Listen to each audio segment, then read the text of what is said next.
know you're itching to start working, readying those character designs, 3D models and backgrounds. We won't stop you as you plunge into the mad, mad world of animation production! If you were working on a movie, production starts when you get your actors in one place and shoot them with a camera.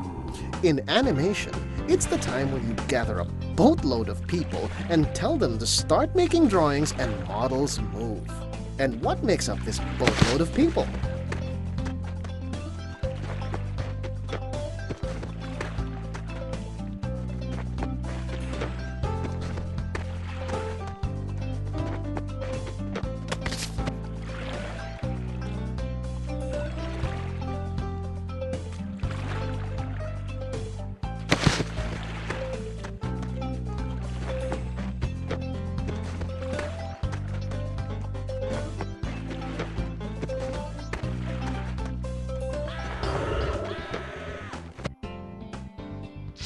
We'll talk about 2D animation first.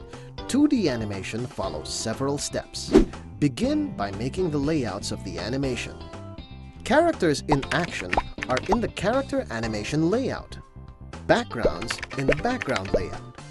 And camera movement and field of vision in the field layout. Whoa, wait, camera movement? But there aren't any cameras in animation. Well, that's what you think. An animation is still a visual medium. You tell your story by showing images to your audience.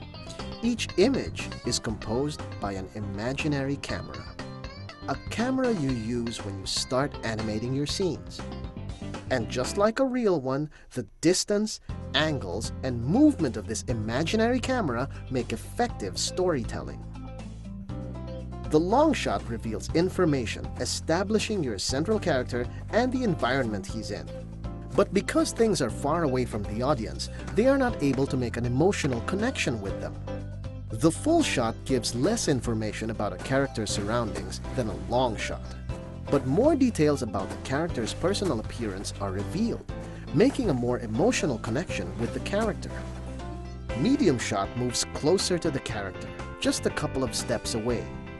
The audience focuses on the character and is able to see most facial expressions. In the close shot, all you can see now is the head and upper body of the character. More information about the character is revealed here, as he is within conversational distance. Extreme close shot forces your audience to put all of their attention on the image on screen. All they can see now is the object of the shot. You can also use depth of field to manipulate what the audience focuses on by putting sharp subjects against blurry backgrounds. The most common camera setup is the omniscient observer. The camera is positioned and angled as if it were another character in the story. But you can adjust the camera angle to create specific moods and emotions. At a high angle, the camera looks down at the characters, making them seem weak or not important. The camera is placed at a low angle when the audience looks up at the characters. Subjects look stronger, larger, and in extreme cases, very threatening. Remember, keep camera angles simple. The camera movements help tell the story. Pan.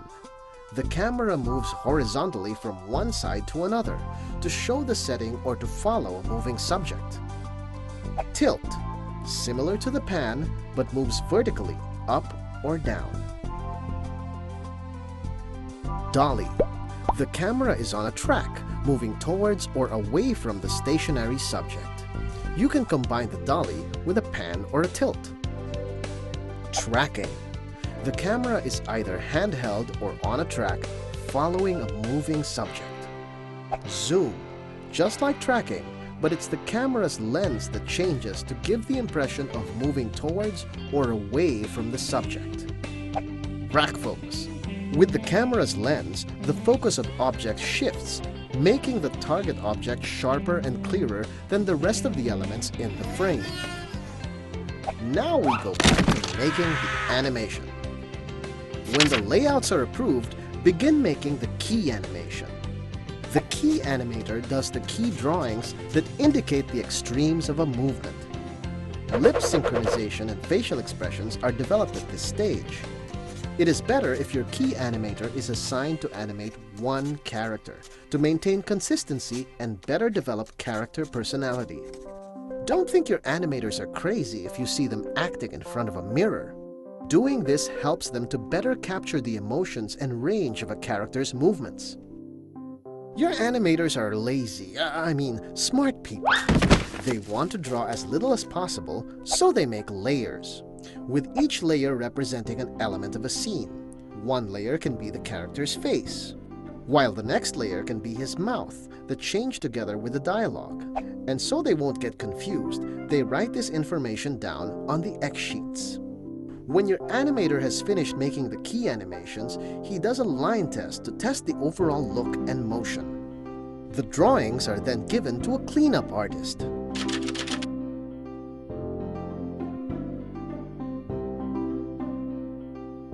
The in-betweener then makes the drawings in between the key animation. They make sure the movement looks smooth and convincing. The animators then do another line test to check the work. At this point, painting of the backgrounds should be finished. Revisions are done and the drawings are finalized. They are next scanned into the computer. Digital ink and paint artists are in charge of putting color to the scanned drawings. The drawings are double-checked to make sure that all elements are done according to the color design. Camera compositing comes next. Compositing is a crucial step in putting together your animation. What exactly is compositing? It is a technique that combines at least two images to produce one image. Earlier, we mentioned our smart animators creating layers as they make their characters. These layers make up the parts of our composited image, which in this case is our animation. The composited image has three basic parts: foreground, character, and background. To create a believable single image, the layers making up your composition can be manipulated. Take note of the following as you make a composite image: lighting and your light source. Look for how the light source affects each element in your composition. Perspective and camera lens. How is your camera angled? What kind of camera lens are you using? Color, texture, shape changes. How will objects in your composition interact when they are together? Take a look at the difference between these two. Which one is more realistic looking? After compositing, the scenes are checked to make sure there are no errors. When everything is approved, the scenes are transferred to an editing system to get ready for the post-production phase.